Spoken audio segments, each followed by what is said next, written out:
Hello students, I am Harshita Rathore और मैं आप सभी का एचएन अध्ययन पे स्वागत करती हूँ। आज मैं एक नई सीरीज़ को स्टार्ट करने जा रही हूँ चैनल पे और काफ़ी इंटरेस्टिंग सीरीज़ होगी। वो सीरीज़ होगी आपकी पॉलिटिकल साइंस की सीरीज़। और उसमें हम पूरा पॉलिटिकल साइंस नहीं पढ़ेंगे, लेकिन जो कॉन्स्टिट्यूशन है, हमारा इंडिया का जो कॉन्स्टिट्यूशन है, संविधान जो है, उसको हम पढ़ने की कोशिश करेंगे। कुछ मेन इम्पॉर्टेंट चीज़ें जो है, जो हिंदुस्तान के नागरिक होने के नाते हमको पता होनी चाहिए, उन सभी बातों को हम इस सीरीज़ के अंदर पढ़ेंगे। तो काफ़ी इंटरेस्टिंग सीरीज़ होने वाली है। आप लोग ये मत सोचना कि भाई ये सिर्फ पॉलिटिकल साइंस वाले बच्चों के लिए ही होगी, नहीं। जो भी इंटरेस्टेड है पॉलिटिक्स में, जो भी चाहता है कि भाई मुझे पता होना चाहिए कि भाई मेरे कंट्री में क्या हो रहा है, या फिर हिंदुस्तान का नागरिक होने के नाते ये सब चीज़ें हम सभी को ही पता होनी चाहिए। तो ये सीरीज़ सिर्फ पॉलिटिकल साइंस के स्टूडेंट्स के लिए नहीं है, हर कोई बच्चा इस सीरीज़ को देख सकता है, ठीक है। और दूसरी बात, ना ही ये सीरीज़ सिर्फ और सिर्फ यूजीसी नेट के बच्चों के लिए है। जो भी स्टूडेंट किसी भी कंपटीशन एग्जाम की तैयारी कर रहे हैं और उनका सब्जेक्ट अगर पॉलिटिकल साइंस है, तो ये सीरीज़ आपके लिए काफ़ी ज़्यादा हेल्पफुल होने वाली है, ठीक है। क्योंकि जो पॉलिटिक्स है वो सबके लिए कॉमन है, चाहे आप यूजीसी नेट का पेपर दो, चाहे आप यूपीएससी का पेपर दो, या फिर आप किसी का भी पेपर दो, है ना। तो जो पॉलिटिक्स रहेगी, जो कॉन्स्टिट्यूशन है, जो संविधान है, वो सबके लिए सेम ही रहने वाला है, ठीक है। तो इसलिए ये जो सीरीज़ है वो उन सभी बच्चों के लिए काफ़ी ज़्यादा हेल्पफुल रहेगी जिनको पॉलिटिकल साइंस उनका सब्जेक्ट है, उनको कंपटीशन एग्जाम की तैयारी करनी है उस सब्जेक्ट के अंदर। और जो ये इंटरेस्टेड है कि भाई मुझे पॉलिटिक्स में इंटरेस्ट है, मुझे पढ़ना है पॉलिटिक्स क्या होती है, क्या कॉन्स्टिट्यूशन है, ठीक है, तो वो लोग भी इस सीरीज़ को देख सकते हैं। तो काफ़ी इंटरेस्टिंग, काफ़ी हेल्पफुल सीरीज़ होने वाली है ये आप लोगों के लिए, ठीक है। तो चलो क्लास को स्टार्ट करते हैं। आज की हमारी पहली क्लास होगी पॉलिटिकल साइंस की सीरीज़ में, और जिसमें हम शुरुआत करेंगे हमारी प्रीएम्बल से, यानी कि हमारी प्रस्तावना से। तो सबसे पहले हम ये देखते हैं कि प्रीएम्बल यानी कि प्रस्तावना होता क्या है, ठीक है। प्रीएम्बल जो है वो एक ऐसा डॉक्यूमेंट है, एक ऐसा दस्तावेज है जिसमें जो हमारा पूरा का पूरा जो कॉन्स्टिट्यूशन लिखा है, जो इतना बड़ा पूरा कॉन्स्टिट्यूशन है, उसका पूरा एक समरी बताई हुई है हमारे प्रीएम्बल में, हमारी प्रस्तावना के अंदर, ठीक है। कुछ मैं टॉपिक्स लेकर आई हूँ जिसके बारे में हम बात करेंगे प्रीएम्बल से जुड़ी हुई। सबसे पहले हम देखेंगे कि it refers to the introduction और प्रीफेस ऑफ द कॉन्स्टिट्यूशन, कि भाई ये लाइन का क्या मतलब है। फिर हम कहेंगे कि जो प्रीएम्बल है उसको समरी भी कहा जाता है कॉन्स्टिट्यूशन की, तो इसका क्या मतलब है। फिर प्रीएम्बल जो है वो हमने यूएसए के कॉन्स्टिट्यूशन से लिया है। प्रीएम्बल जो है वो ऑब्जेक्टिव रेजोल्यूशन का एक मॉडिफाइड वर्जन है। तो ऑब्जेक्टिव रेजोल्यूशंस क्या होते हैं, ठीक है, यानी कि उद्देश्य संकल्प का एक संशोधित संस्करण है। तो ये उद्देश्य संकल्प होते क्या है, ऑब्जेक्टिव रेजोल्यूशंस क्या होते हैं। और फिर हम प्रीएम्बल में कुछ अमेंडमेंट्स हुए हैं, उन अमेंडमेंट्स के बारे में देखेंगे। फिर कुछ केसेस हैं जुड़े हुए प्रीएम्बल से, उन केसेस के बारे में देखेंगे। और फिर मैं प्रीएम्बल की ये पूरी पिक्चर लेके आई हूँ आप लोगों के लिए, जिसमें हिंदी में भी है और इंग्लिश में भी है। तो इस पूरे प्रीएम्बल को हम अच्छे से समझने की कोशिश करेंगे, ठीक है। तो हम धीरे धीरे सब कुछ पढ़ेंगे प्रीएम्बल के बारे में। बहुत ही शॉर्ट और क्रिस्प ये क्लास होने वाली है, बहुत डिटेल में नहीं पढ़ेंगे हम लोग, बहुत ही शॉर्ट तरीके से और आसान तरीके से हम प्रस्तावना को, प्रीएम्बल को समझने की कोशिश करेंगे, ठीक है।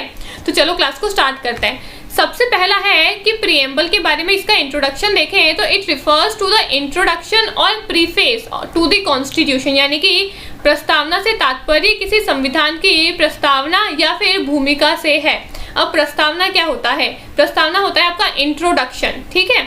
आपको किसी भी चीज़ को अगर बताना है तो आप उसको पूरा का पूरा इतना बड़ा समझाने के बजाय आप उसकी छोटी सी प्रस्तावना दे दोगे ना, किसी के सामने उसका छोटा सा इंट्रोडक्शन दे दोगे, तो वो समझ जाएगा कि भाई ठीक है, इस पूरी किताब में क्या लिखा हुआ है। तो वही होता है आपका प्रीएम्बल। प्रीएम्बल में आपका जो पूरा का पूरा इतना बड़ा कॉन्स्टिट्यूशन है, जिसमें आपके टोटल 25 पार्ट्स हैं, काफ़ी सारे स्केड्यूल्स वगैरह हैं, ठीक है, उन सभी का एक समरी बताई हुई है कि भाई ये पूरा का पूरा कॉन्स्टिट्यूशन बोलना क्या चाहता है, ठीक है। आप अगर कोई भी किताब को पब्लिश करना चाहते हो, या फिर आप कोई भी किताब लिखी है आपने, तो जो पढ़ने वाला है, जो रीडर है, वो पूरी की पूरी किताब बाद में पढ़ेगा। पहले वो उसका इंट्रोडक्शन पेज पढ़ेगा कि भाई ये किताब कहना क्या चाह रही है, इस किताब में है क्या, मुझे क्या सीखने को मिलेगा, मुझे क्या पढ़ने को मिलेगा इस किताब के अंदर।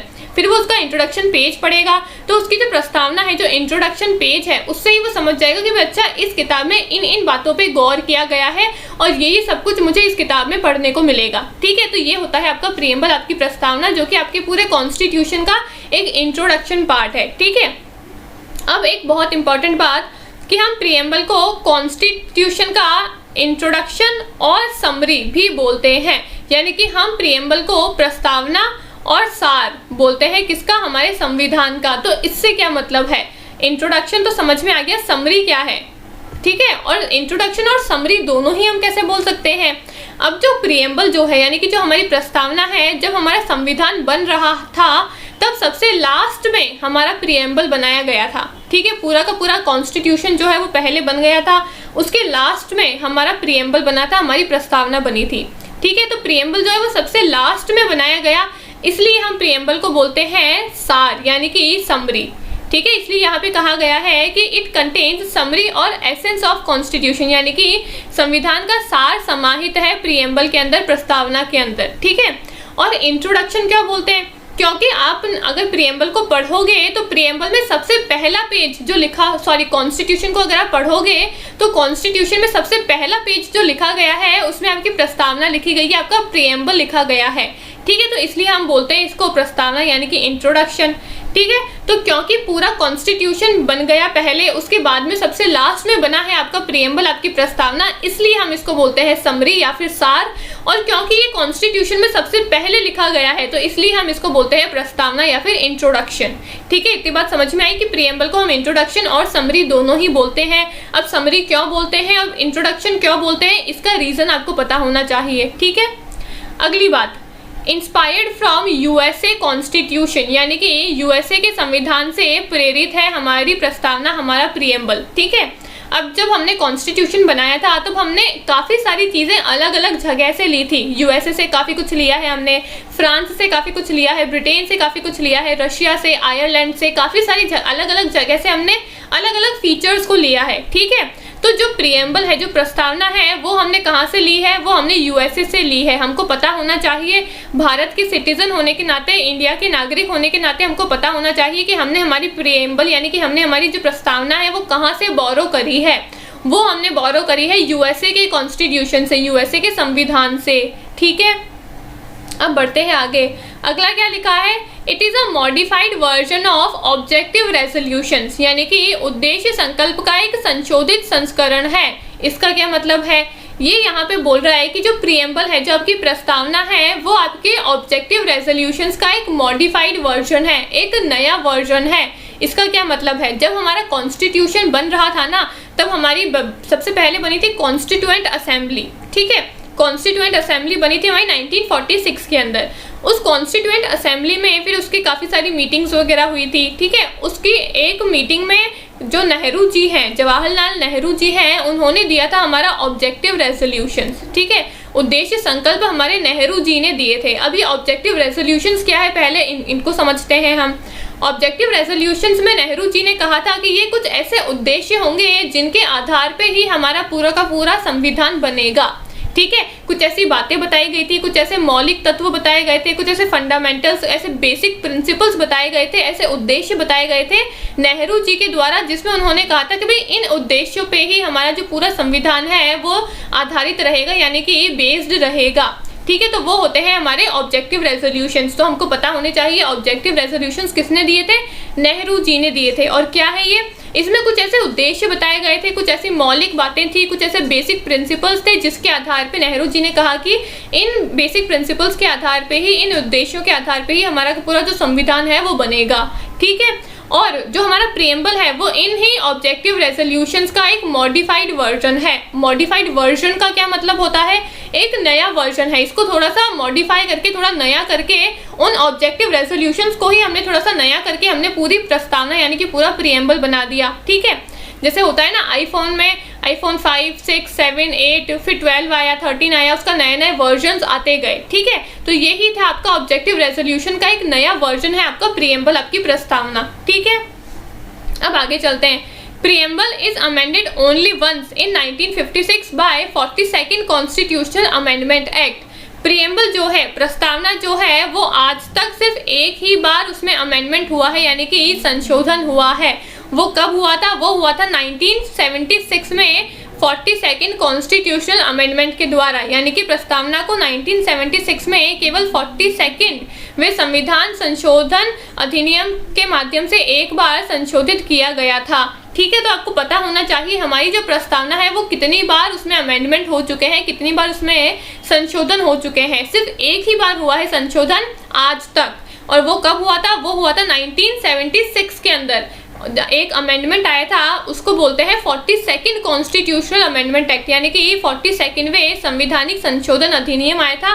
उसके आधार पे 1976 में प्रीएम्बल में, प्रस्तावना में हमारा संशोधन हुआ था, अमेंडमेंट हुआ था, ठीक है। और उस अमेंडमेंट में क्या हुआ था? उस अमेंडमेंट में 3 नए शब्दों को जोड़ा गया था हमारी प्रस्तावना के अंदर। वो शब्द कौन कौन से थे? वो शब्द थे आपके समाजवादी, धर्मनिरपेक्ष और अखंडता, यानी कि सोशलिस्ट, सेक्युलर और इंटीग्रिटी।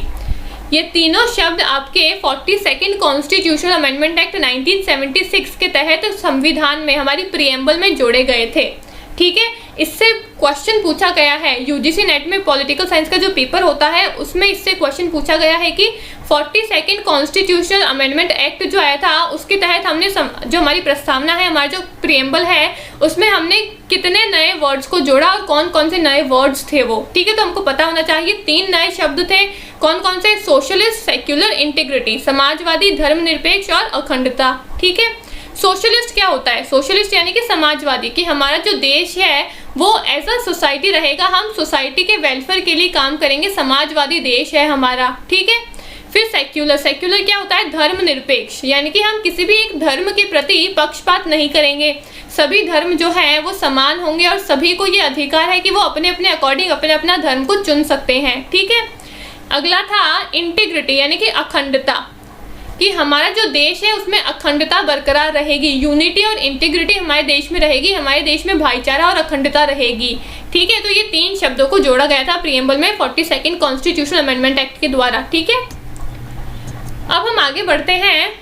अब हम देखते हैं कि इंग्रेडिएंट्स ऑफ प्रीएम्बल क्या है, यानी कि प्रस्तावना में कुछ इंग्रेडिएंट्स हैं, उनके बारे में हम देखते हैं। तो preamble reveals 4 important points. Preamble में हम पढ़ेंगे सबसे पहले तो सोर्स ऑफ अथॉरिटी, कि प्राधिकरण का स्रोत कौन है। फिर है आपका नेचर ऑफ इंडियन स्टेट, यानी कि भारतीय राज्य की प्रकृति कैसी है। फिर देखेंगे हम ऑब्जेक्टिव्स ऑफ द कॉन्स्टिट्यूशन, यानी कि संविधान के उद्देश्य क्या है। और फिर हम देखेंगे डेट ऑफ अडॉप्शन, यानी कि इसमें हमने कौन सी तिथि को इसको अपनाया था। इन सभी चारों चीज़ों से मिलके आपका पूरा का पूरा प्रीएम्बल बना है। इन चारों चीज़ों को अगर अच्छे से पढ़ लोगे तो पूरा प्रीएम्बल आपका अच्छे से कवर हो जाएगा, ठीक है। तो एक एक करके चारों चीज़ों को अच्छे से समझते हैं। सबसे पहला तो कि प्राधिकरण का स्रोत कौन है, यानी कि इस अथॉरिटी का सोर्स कौन है। हमने जो प्रीएम्बल बनाया है, जो हमने कॉन्स्टिट्यूशन बनाया है, कि भाई हमने कॉन्स्टिट्यूशन बनाया और इस कॉन्स्टिट्यूशन के आधार पे ही हमारा जो पूरा का पूरा देश है वो चलेगा। इस कॉन्स्टिट्यूशन के आधार पे ही जो हमारी सरकार है वो हमको गवर्न करेगी, वो हमको चलाएगी। तो ये अथॉरिटी दी किसने है, ठीक है। ये अथॉरिटी दी है, जब आप कॉन्स्टिट्यूशन पढ़ोगे तो आपको पहली लाइन में ही पता चल जाएगा, we the people of India. ये अथॉरिटी किसने दी है? We the people of India ने, यानी कि हम भारत के लोग। ये कॉन्स्टिट्यूशन की पहली लाइन में ही लिखा गया है, we the people of India, यानी कि ये प्रीएम्बल बनाया गया है लोगों के द्वारा, भारत के लोगों के द्वारा, भारत की जनता के द्वारा, ठीक है। तो ये अथॉरिटी किसने दी है? ये अथॉरिटी हम लोगों ने ही दी है। भारत की जो जनता है इन्होंने ये अथॉरिटी दी है कि भाई हम लोग एक नया संविधान बना रहे हैं और इस संविधान के आधार पे हमारी जो सरकार है वो हमको गवर्न कर सकती है, वो हमको चला सकती है। तो ये अथॉरिटी किसी दूसरे इंसान ने नहीं दी है, ये हम लोगों ने ही दी है, ये भारत के नागरिकों ने ही दी है, ठीक है। अगला है आपका नेचर ऑफ इंडियन स्टेट, यानी कि जो भारतीय राज्य हैं उनकी प्रकृति कैसी होगी, जो हमारा इंडिया है उसका नेचर कैसा होगा, वो भी इसमें बताया गया है। वो क्या बताया गया है? सोवरेन, सोशलिस्ट, सेक्युलर, डेमोक्रेटिक और रिपब्लिक। ये पांचों शब्द बताते हैं कि हमारा भारत जो है, हमारा इंडिया जो है उसका नेचर कैसा होगा, यानी कि संपूर्ण प्रभुत्व संपन्न, समाजवादी, पक्ष निरपेक्ष, लोकतांत्रिक गणराज्य, ठीक है। ये 5 शब्दों के माध्यम से ही हमको पता चलता है कि हमारे जो इंडिया है उसका नेचर कैसा है। इन 5 शब्दों को अभी हम आगे डिटेल में भी देखेंगे, ठीक है। लेकिन अब आगे बढ़ने से पहले हम पूरा का पूरा एक बार कॉन्स्टिट्यूशन को रीड करते हैं। रीड करेंगे तो हमको थोड़ा थोड़ा समझ में आने लगेगा कि पूरा का पूरा प्रीएम्बल में लिखा क्या है और ये बोलना क्या चाह रहा है, ठीक है। सबसे पहले शुरू करते हैं। We the people of India having solemnly resolved to constitute India into a sovereign, socialist, secular, democratic republic and to secure to all its citizens from justice, liberty, equality and fraternity। ठीक है, तो अब हम समझते हैं कि भाई इस पूरे के पूरे प्रीएम्बल का मतलब क्या है, इस पूरी की पूरी प्रस्तावना का मतलब क्या है। सबसे पहले हमने देखा सोर्स कौन है, we the people of India. ठीक है, फिर हमने देखा नेचर में हमने कुछ शब्द देखे, कौन कौन से हैं वो शब्द है आपके sovereign, socialist, secular, democratic and Republic, यानी कि संपूर्ण प्रभुत्व संपन्न, समाजवादी, पक्ष, पंथ निरपेक्ष, लोकतंत्रात्मक, गणराज्य। ठीक है, अब हम आगे देखते हैं ऑब्जेक्टिव्स ऑफ द कॉन्स्टिट्यूशन, यानी कि संविधान के उद्देश्य क्या हैं, ऑब्जेक्टिव्स क्या हैं। तो वो ऑब्जेक्टिव्स हैं आपके justice, liberty, equality and fraternity. ये 4 उद्देश्य हैं आपके पूरे संविधान के। ठीक है, न्याय, स्वतंत्र, समता और एकता, अखंडता। ठीक है, ये चारों आपके क्या है, ऑब्जेक्टिव्स है संविधान के। इन ऑब्जेक्टिव्स के ऊपर ही, इन उद्देश्यों के आधार पे ही आपका पूरा का पूरा संविधान बना हुआ है। ठीक है, अब हम देखते हैं डेट ऑफ अडॉप्शन, यानी कि हमने कौन सी तिथि को संविधान को अपनाया था। तो यहाँ पे लिखा हुआ है लास्ट में, इन our constituent assembly this 26th day of November 1949 do hereby adopt, enact and give to ourselves this constitution। यानी कि हमने 26 नवंबर 1949 को इस संविधान को अपने आप को सौंप दिया था। कब सौंपा था? 26 नवंबर 1949 को। तो आपको अब 2 बातें, यानी कि 2 डेट इससे जुड़ी हुई याद रखनी है। पहली तो है आपकी 26 नवंबर, ठीक है, 26 नवंबर, और एक है आपकी 26 जनवरी। अब भाई इन दोनों डेट में डिफरेंस क्या है और दोनों में ही क्या हुआ था आपको ये पता होना चाहिए। तो एक हो गया आपका 26 नवंबर, एक हो गया आपका 26 जनवरी। 26 नवंबर 1949 26 नवंबर को क्या हुआ था, हमारा जो पूरा का पूरा संविधान है वो बनके तैयार हो गया था। ठीक है, और कुछ चीज़ें जो थी, कुछ ऐसे आर्टिकल्स थे वो 26 नवंबर से ही लागू हो गए थे, जैसे कि इलेक्शन होना। ठीक है, ये सब कुछ 26 नवंबर से ही लागू हो गए थे। कुछ जो आर्टिकल्स थे वो सारा पूरा का पूरा कॉन्स्टिट्यूशन नहीं, कुछ चीज़ें जिनकी हमको ज़रूरत थी कि भाई अब हमारा देश आज़ाद हो गया है, हमारा जो संविधान है वो भी पूरा बनके तैयार हो गया है, तो अब आगे हमारे देश को चलाने के लिए हमको कुछ चीज़ों की ज़रूरत होगी जो कि हमारे संविधान में लिखी हुई है। तो हम ऐसा करते हैं कि 26 नवंबर से ही उन चीज़ों को लागू कर देते हैं। ठीक है, तो कुछ जो महत्वपूर्ण चीज़ें थी, जो इम्पोर्टेंट बातें थी, कुछ इम्पोर्टेंट चीज़ें थी, वो तो हमने लागू कर दी थी 26 नवंबर से ही। ठीक है, लेकिन 26 जनवरी 1950 में हमारा पूरा का पूरा कॉन्स्टिट्यूशन जो है वो लागू हुआ था। तो हमको दोनों ही डेट याद रखनी है। 26 नवंबर को ये पूरा का पूरा बन के तैयार हो गया था और 26 जनवरी 1950 में हमने हमारा कॉन्स्टिट्यूशन को इनेक्ट, मतलब हमारा जो कॉन्स्टिट्यूशन है वो लागू हो गया था। ठीक है, अब ये बताओ कि 26 नवंबर ही हमने डेट क्यों चुनी थी? भाई हम किसी और डेट को भी तो चुन सकते थे ना। हमने हमारा कॉन्स्टिट्यूशन जो है वो पूरा का पूरा बन के रेडी हुआ था 26 नवंबर को, तो 26 नवंबर ही क्यों डेट थी? इसके पीछे का क्या कोई रीज़न है या फिर ऐसे ही 26 नवंबर हमने चूज़ कर लिया? इसके पीछे का रीज़न है 26/11। आपको मुंबई का अटैक याद होगा, 26/11 कितना भयानक अटैक था वो। इस डेट के आधार पे ही हमने 26 नवंबर 1949 में इस कॉन्स्टिट्यूशन को अडॉप्ट किया था। ठीक है, तो आपको ये छोटी छोटी बातें पता होनी चाहिए। अगर आप पॉलिटिकल साइंस के स्टूडेंट हो तब तो आपको बिल्कुल पता होनी चाहिए कि भाई 26 नवंबर को ही हमने क्यों अडॉप्ट किया, क्योंकि उस टाइम पे 26/11 अटैक को याद करके हमने इस डेट को ही अपनाया। ठीक है, फिर 26 नवंबर 1949 में क्या हुआ और 1950 में क्या हुआ ये भी हमको पता होना चाहिए कि 49 में तो क्या हुआ था, पूरा का पूरा संविधान बनके तैयार हो गया था और 1950 में हमने इस संविधान को लागू कर लिया था। ठीक है, तो ये थी हमारी डेट ऑफ अडॉप्शन। अब हम बढ़ते हैं, अब हम देखते हैं कि हमारे ऑब्जेक्टिव्स जो हैं उनको डिटेल में अच्छे से देखते हैं और जो नेचर है हमारे इंडियन स्टेट का उसको हम अच्छे से देखते हैं। ठीक है, सबसे पहले हम देखते हैं कि नेचर कैसा है हमारे इंडियन स्टेट का। नेचर है, मैंने आपको बताया, sovereign, socialist, secular, democratic, Republic. Sovereign का क्या मतलब है? सोवरेन है कि हमारा जो देश है ना उसमें किसी एक्सटर्नल फोर्स का कोई भी कंट्रोल नहीं है, हमारी सोवरनिटी है। ठीक है, हम हमारे देश में सिर्फ हमारी इंडिया की ही चलेगी। किसी बाहर का कोई भी कंट्री आके अगर हमको बोलेगा, हम पे अगर कंट्रोल करने की कोशिश करेगा तो वो नहीं हो सकता है, क्योंकि हमारे देश पे सिर्फ हमारी ही प्रभुत्व रहेगा। ठीक है, तो वो होती है आपकी सोवरेन। फिर सोशलिस्ट क्या होता है, समाजवादी। हमारा जो देश है उसमें हमने समाजवादी का यूज किया है, यानी कि सोशलिस्ट देश है हमारा। सोशलिस्ट से क्या मतलब है, हमारे देश में हम हमारे समाज के वेलफेयर के लिए काम करेंगे, हमारी सोसाइटी के वेलफेयर के लिए काम करेंगे। तो हमारा जो देश है वो समाजवादी देश है, सोशलिस्ट नेशन है, ठीक है। अगला है आपका सेक्युलर। सेक्युलर का क्या मतलब है, पंथ निरपेक्ष। पंथ निरपेक्ष यानी कि सेक्युलर मतलब आपकी जितने भी रिलीजन्स हैं वो सभी धर्म जो है, जितने भी रिलीजन्स हैं ऑल आर इक्वल, ठीक है। कोई भी रिलीजन ऐसा नहीं है कि हम किसी को ज़्यादा बढ़ावा देंगे, किसी को कम बढ़ावा देंगे, नहीं, सभी धर्म बराबर है। कोई भी इंसान किसी भी धर्म को अगर अपनाना चाहता है तो वो अपना सकता है, ये कहता है सेक्युलर बात, ठीक है। सेक्युलर शब्द का ये मतलब है कि all the religions are equal, ठीक है। फिर है आपका डेमोक्रेटिक यानी कि लोकतांत्रिक। अब डेमोक्रेटिक का क्या मतलब है, लोकतांत्रिक। जो हमारा देश है वो लोगों का तंत्र है, यानी कि यहाँ पे जो सरकार रहेगी वो लोगों द्वारा ही बनाई जाएगी और लोगों द्वारा ही उस सरकार को हटाया जाएगा, ठीक है। अब हम क्या करते हैं, हम तो चूज करते हैं ना हमारे रिप्रेजेंटेटिव्स को, तो हम चूज करते हैं, हमको लगा कि भाई हमारे रिप्रेजेंटेटिव्स जो है वो ढंग से काम नहीं कर रहे तो हम उनको हटा देते हैं। तो इसलिए ये जो देश है वो डेमोक्रेटिक देश है, लोकतांत्रिक देश है।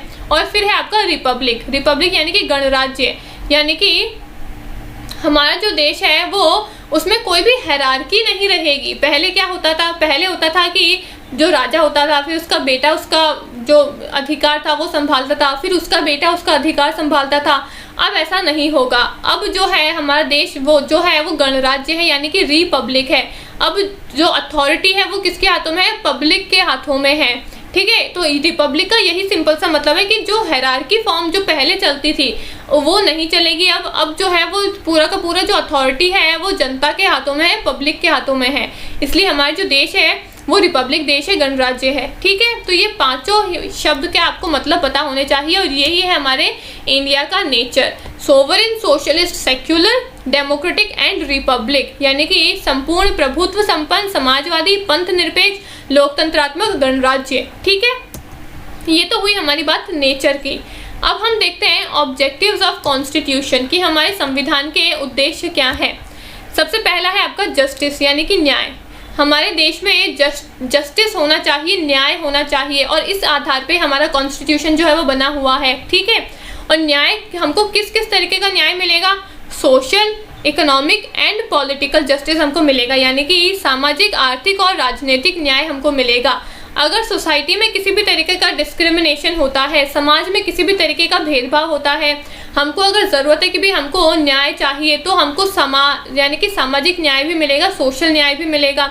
इकोनॉमिक, अगर पैसे को लेकर, ठीक है, आर्थिक जस्टिस भी अगर हमको ज़रूरत पड़ती है तो हमको आर्थिक न्याय भी मिलेगा।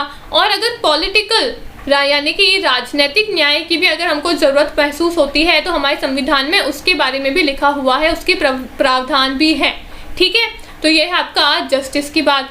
अगला है आपका लिबर्टी यानी कि स्वतंत्रता। अब हमको स्वतंत्रता कौन कौन सी मिलेगी, सबसे पहली है आपकी liberty of thoughts, expression, belief, faith and worship. ये पांचों शब्द आपको क्रम के अंदर याद होने चाहिए अगर आप पॉलिटिकल साइंस के स्टूडेंट हो, ठीक है। मैं बार बार पॉलिटिकल साइंस के स्टूडेंट इसलिए बोल रही हूँ क्योंकि भाई अगर कोई बच्चा जो इंटरेस्टेड है और वो उस इंटरेस्ट की वजह से मेरी वीडियो को देख रहा है तब तो ठीक है, लेकिन कोई बच्चा अगर पॉलिटिकल साइंस का स्टूडेंट है और वो किसी कंपटीशन एग्जाम की तैयारी कर रहा है और फिर वो मेरी वीडियो को देख रहा है तो उसके लिए ये सभी बातें जैसी बताई गई है वैसी ही उसको याद करनी है, क्योंकि एग्जाम में ये पूछा जाता है। यूजीसी नेट में एक बार ही क्वेश्चन पूछा गया था कि लिबर्टी जो है उसमें ये 4-5 जो शब्द दिए हुए हैं इसमें कोई सा भी एक शब्द जो है वो उन्होंने गायब कर दिया था और पूछा था कि बताओ ये वाला कथन सही है या फिर नहीं है। बच्चे क्या करते हैं, अब पढ़ लेते हैं भाई हाँ यहाँ पे लिबर्टी है, स्वतंत्रता है और 2-3 शब्द उनको याद है, थॉट याद है, एक्सप्रेशन याद है, ठीक है भाई, स्टेटमेंट जो है वो सेम लग रही है,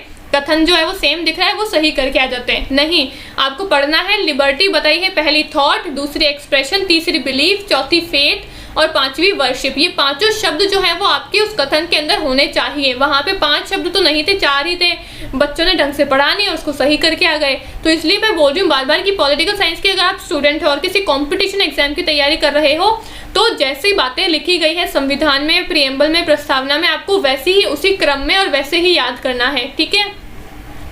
तो लिबर्टी में आपके ये 5 शब्द बताए हुए हैं। अब इनका क्या मतलब है, आपको स्वतंत्रता मिलेगी विचार की, अभिव्यक्ति की, विश्वास की, धर्म और उपासना की स्वतंत्रता आपके संविधान में बताई गई है। इसका क्या मतलब है? सबसे पहला है आपका लिबर्टी ऑफ थॉट्स, यानी कि आपके विचारों की आपको स्वतंत्रता है, आप किसी भी तरीके से अपने विचार आप अभिव्यक्त कर सकते हो, ठीक है। एक्सप्रेशन की, बिलीफ की, यानी कि आप किसी भी तरीके से अगर आप अभिव्यक्ति करना चाहते हो अपने थॉट्स की, अपने विचारों की, तो आप अपने आधार पे उनकी अभिव्यक्ति यानी कि उनका एक्सप्रेशन भी कर सकते हो। बिलीफ यानी कि विश्वास, आप किसी भी तरीके का विश्वास करना चाहते हो किसी भी चीज़ पे, तो आपको स्वतंत्रता है, आप अपना विश्वास खुद बना सकते हो, कोई रोक टोक नहीं करी जाएगी कि नहीं आप इस भगवान पे मत मानो, आप उस भगवान के ऊपर विश्वास मत करो, आप इस चीज़ पे विश्वास मत करो, आप इस पे विश्वास करो, नहीं, आपको जिस पे विश्वास करना है उस पे विश्वास करो। ये आपको छूट दी गई है, आपको स्वतंत्रता है, आपको लिबर्टी है, ठीक है।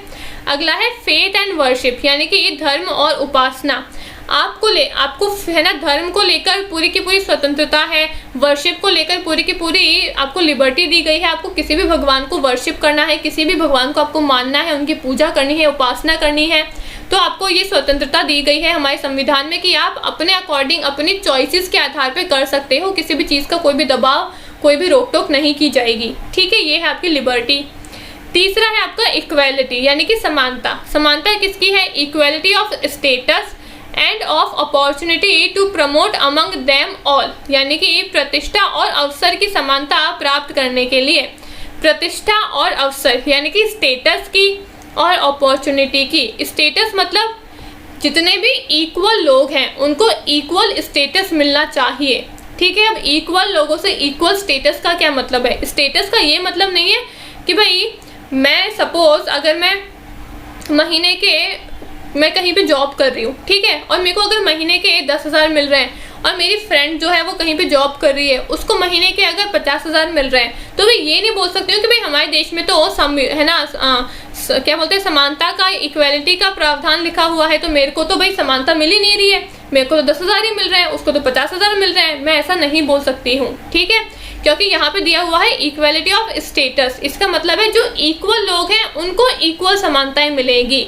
इसमें इसका ये मतलब है कि भाई अगर किसी एक कंपनी में अगर सेम पोस्ट पे एक आदमी काम कर रहा है और एक औरत काम कर रही है, ठीक है, तो उन दोनों को, क्योंकि वो सेम पोस्ट पे है, तो अगर आदमी को 50,000 मिल रहे हैं तो औरत को भी 50,000 ही मिलेंगे। आप उसमें भेदभाव नहीं कर सकते हो, यहाँ पे समानता की बात आएगी, ठीक है, क्योंकि दोनों क्या है, इक्वल जगह पे है, तो दोनों को इक्वल वेजेस मिलने चाहिए, ठीक है। तो यहाँ पे आएगी आपकी इक्वेलिटी ऑफ स्टेटस की बात। ऐसे नहीं है कि भाई आप है ना वो क्योंकि वो आदमी है तो आप उसको ज़्यादा पैसे दो, और क्योंकि वो लेडी है, वो विमेन है, तो आप उसको कम पैसे दो, ऐसा नहीं हो सकता है। इक्वल स्टेटस पे आपको इक्वलिटी मिलनी चाहिए। और दूसरी बात करी है आपकी अवसर की, आपको अपॉर्चुनिटी की, कि सबको अपॉर्चुनिटी यानी कि सबको अवसर जो है वो समान मिलना चाहिए। ऐसा नहीं कि कोई गरीब बच्चे हैं तो उनको आप अवसर ही नहीं दे रहे हो पढ़ाई का या फिर आगे बढ़ने का, और जो अमीर लोग हैं जिनके पास में पैसा है आप उनको 2-3 बार यानी कि आप उनको काफ़ी बार अवसर दे रहे हो कि भाई वो 2-3 बार सेम एग्जाम को वापस दे सकते हैं, ठीक है, या फिर किसी भी चीज़ में भेदभाव हो रहा है, तो ऐसा नहीं होनी चाहिए। सबको इक्वलिटी ऑफ स्टेटस और अपॉर्चुनिटी मिलना चाहिए, यानी कि प्रतिष्ठा और अवसर की समानता सबको ही होनी चाहिए, ठीक है। अगला है हमारा फ्रेटर्निटी, यानी कि एकता और अखंडता। इसमें क्या बोला है? इसमें बोला है assuring the dignity of individual and unity and integrity of the nation। Fraternity का क्या मतलब होता है? फ्रेटर्निटी का मतलब है भाईचारा, कि हमारे देश में हमेशा ब्रदरहुड रहेगा, हमेशा भाईचारा रहेगा। इसलिए कहा है unity and integrity of the nation, यानी कि राष्ट्र की एकता और अखंडता हमेशा ही सुनिश्चित करी जाएगी, ठीक है। तो हमारे देश में हमेशा ही ब्रदरहुड रहेगा, चाहे आप किसी भी धर्म के हो, चाहे आप किसी भी कास्ट के हो, आप छोटे हो बड़े हो, किसी में कोई भी भेदभाव नहीं रहेगा, सब है ना, सब में सबके अंदर भाईचारा रहेगा, सबके अंदर यूनिटी और इंटीग्रिटी रहेगी, ठीक है। तो ये है आपके ऑब्जेक्टिव्स ऑफ कॉन्स्टिट्यूशन। तो ये देखे थे हमने नेचर ऑफ इंडियन स्टेट और ऑब्जेक्टिव ऑफ इंडियन कॉन्स्टिट्यूशन, ठीक है। आई होप आपको सब कुछ अच्छे से समझ में आया होगा। अब हम बढ़ते हैं, आप ये पूरा का पूरा प्रीएम्बल 1-2 बार फिर से पढ़ना, तो आपको पूरा का पूरा याद हो जाएगा, ठीक है। We the people of India से पूरा का पूरा यहाँ तक पढ़ लेना, आपको अच्छे से याद हो जाएगा, ठीक है। अब आगे बढ़ते हैं, कुछ इंपॉर्टेंट केस हैं आपके प्रीएम्बल से जुड़े हुए, ठीक है, आपको पता होना चाहिए। अगर आप जनरली पढ़ रहे हो, आपको इंटरेस्ट है, आपका सब्जेक्ट नहीं है पॉलिटिकल साइंस और आप जनरली पढ़ रहे हो, तब तो आप बस है ना इंटरेस्ट के लिए पढ़ सकते हो। लेकिन अगर आप पॉलिटिकल साइंस के स्टूडेंट हो तो आपको याद होनी चाहिए कि भाई कौन सा केस में क्या बात बोली है, इस केस में कौन से साल में ये केस आया था, ठीक है, इसके पीछे की क्या कहानी है, वो सब चीज़ें आपको पता होनी चाहिए, ठीक है। सबसे पहले आया था आपका बेरूबारी केस 1960 के अंदर। इस बेरूबारी केस में कहा गया था कि no, preamble is not a part of constitution. तो अब एक क्वेश्चन जगा था कि is preamble a part of constitution और नॉट, कि प्रीएम्बल जो है वो क्या हमारे संविधान का पार्ट है, हिस्सा है या फिर नहीं है। तो सबसे पहला केस आया था इस क्वेश्चन को आंसर करने के लिए, वो था हमारा बेरूबारी केस 1960 के अंदर आया था। उसमें कहा था सुप्रीम कोर्ट ने कि नहीं, जो हमारा प्रीएम्बल है is not a part of constitution, यानी कि जो हमारा प्रस्तावना है, हमारी जो प्रीएम्बल है वो हमारे संविधान का हिस्सा नहीं है, ठीक है। फिर आया हमारा केशवानंदा भारती केस, बहुत इंपॉर्टेंट केस है, 1973 के अंदर आया था। इसको अच्छे से पढ़ लेना, ठीक है, इससे काफ़ी सारी बातें जुड़ी हुई है, तो इस केस को पढ़ना बहुत ज़रूरी है। तो 1973 में आपका आया था केशवानंदा भारती केस। उसमें ये कहा गया था clarifies that preamble is a part of constitution. In the same, it was said that preamble can be amended under Article 368, but keeping in mind doctrine of basic structure।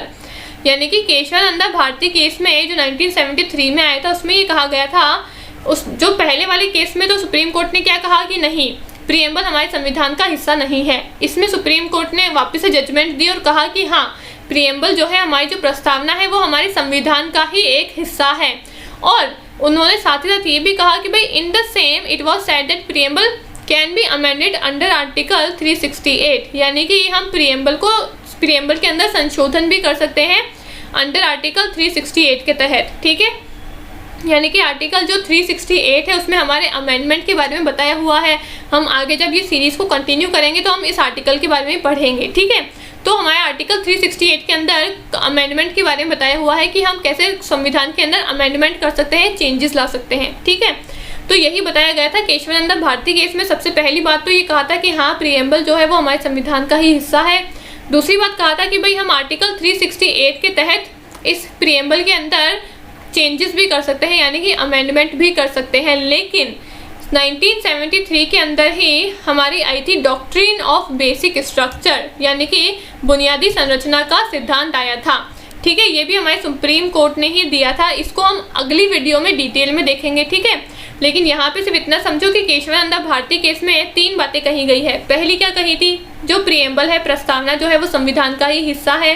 दूसरा कहा कि आर्टिकल 368 के तहत हमारा जो प्रीएम्बल है उसके अंदर हम अमेंडमेंट भी कर सकते हैं, संशोधन भी कर सकते हैं। और तीसरी बात कही कि लेकिन हम संशोधन तो कर सकते हैं, लेकिन हमको डॉक्ट्रिन ऑफ बेसिक स्ट्रक्चर, यानी कि बुनियादी संरचना का जो सिद्धांत है उसको ध्यान में रखना पड़ेगा। अब बुनियादी संरचना का सिद्धांत क्या था, डॉक्ट्रिन ऑफ बेसिक स्ट्रक्चर क्या था, इसमें कुछ ऐसी बातें ऐड की गई थी हमारे सुप्रीम कोर्ट ने जिसको हम चेंज नहीं कर सकते हैं। यानी कि बुनियादी संरचना का सिद्धांत, डॉक्ट्रिन ऑफ बेसिक स्ट्रक्चर, एक ऐसा डॉक्ट्रिन था जिसमें कहा गया था कि भाई हम कॉन्स्टिट्यूशन में कुछ भी चेंजेस कर सकते हैं, यानी कि संविधान में कुछ भी बदलाव कर सकते हैं, लेकिन जो उसका मूल है, जो उसका फंडामेंटल है, जो उसका बेसिक प्रिंसिपल है, उसमें हम चेंजेस नहीं कर सकते हैं। और ये ही बेसिक प्रिंसिपल थे आपके डॉक्ट्रिन ऑफ बेसिक प्रिंसिपल। इसमें कुछ बातें ऐड की गई थी कि भाई जो बातें इसके अंदर आएगी उसको आप नहीं बदल सकते हो, बाकी जो भी चीज़ें बची हुई है उसमें आप संशोधन कर सकते हो। तो हमारा जो प्रीएम्बल है वो इसी चीज़ का हिस्सा है, आपको पता होना चाहिए। हम नेक्स्ट वीडियो में डॉक्ट्रिन ऑफ बेसिक स्ट्रक्चर को पूरा अच्छे से डिटेल में देखेंगे, ठीक है। अब फिर अगला आया था आपका 1995 के अंदर LIC ऑफ इंडिया केस। इसमें सुप्रीम कोर्ट ने फिर से यही कहा था कि हाँ, that preamble is integral part of constitution, कि प्रीएम्बल जो है वो हमारे संविधान का ही एक पार्ट है, एक हिस्सा है, आंतरिक हिस्सा है, ठीक है। तो ये 3 केस है आपके प्रीएम्बल से जुड़े हुए। सबसे पहला था आपका बेरूबरी 1960 में आया, जिसमें कहा सुप्रीम कोर्ट ने कि नहीं, प्रीएम्बल हमारे संविधान का हिस्सा नहीं है। फिर आया केशवानंदा भारती केस 1973 में, जिसमें कहा कि हाँ, प्रीएम्बल हमारे संविधान का ही हिस्सा है, हम उसमें बदलाव भी कर सकते हैं, लेकिन हमको डॉक्ट्रिन ऑफ बेसिक स्ट्रक्चर का ध्यान रखना होगा, ठीक है, यानी कि बुनियादी संरचना के सिद्धांत का ध्यान रखना होगा। और फिर आया हमारा 1995 में LIC ऑफ इंडिया केस, जिसमें भी सुप्रीम कोर्ट ने यही कहा कि हाँ, जो प्रीएम्बल है वो हमारे संविधान का ही हिस्सा है, ठीक है। तो ये थे हमारे कुछ केसेस जुड़े हुए हमारे प्रीएम्बल से, हमारी प्रस्तावना से। तो ये थी हमारी आज की छोटी सी क्लास, जिसमें हमने प्रीएम्बल के बारे में पढ़ा कि भाई प्रीएम्बल क्या होता है, क्या इसके उद्देश्य हैं, क्या इसके नेचर हैं, क्या इसकी प्रकृति है, ठीक है, क्या इससे जुड़े हुए कुछ केसेस आए, वो सब हमने पढ़ा। तो ये छोटी सी क्लास थी हमारी प्रीएम्बल को लेकर। आई होप आपको अच्छी लगी होगी, और ऐसे पॉलिटी से जुड़े हुए काफ़ी और क्लासेस भी आएगी इस सीरीज़ के अंदर। तो एक भी क्लास को आप मिस मत करना, काफ़ी ज़्यादा इंपॉर्टेंट क्लास होगी आपके लिए, ठीक है। तो आई होप आपको क्लास अच्छी लगी होगी। अच्छी लगे तो क्लास को लाइक भी कर दिया करो, शेयर कर दिया करो, ठीक है। Thank you.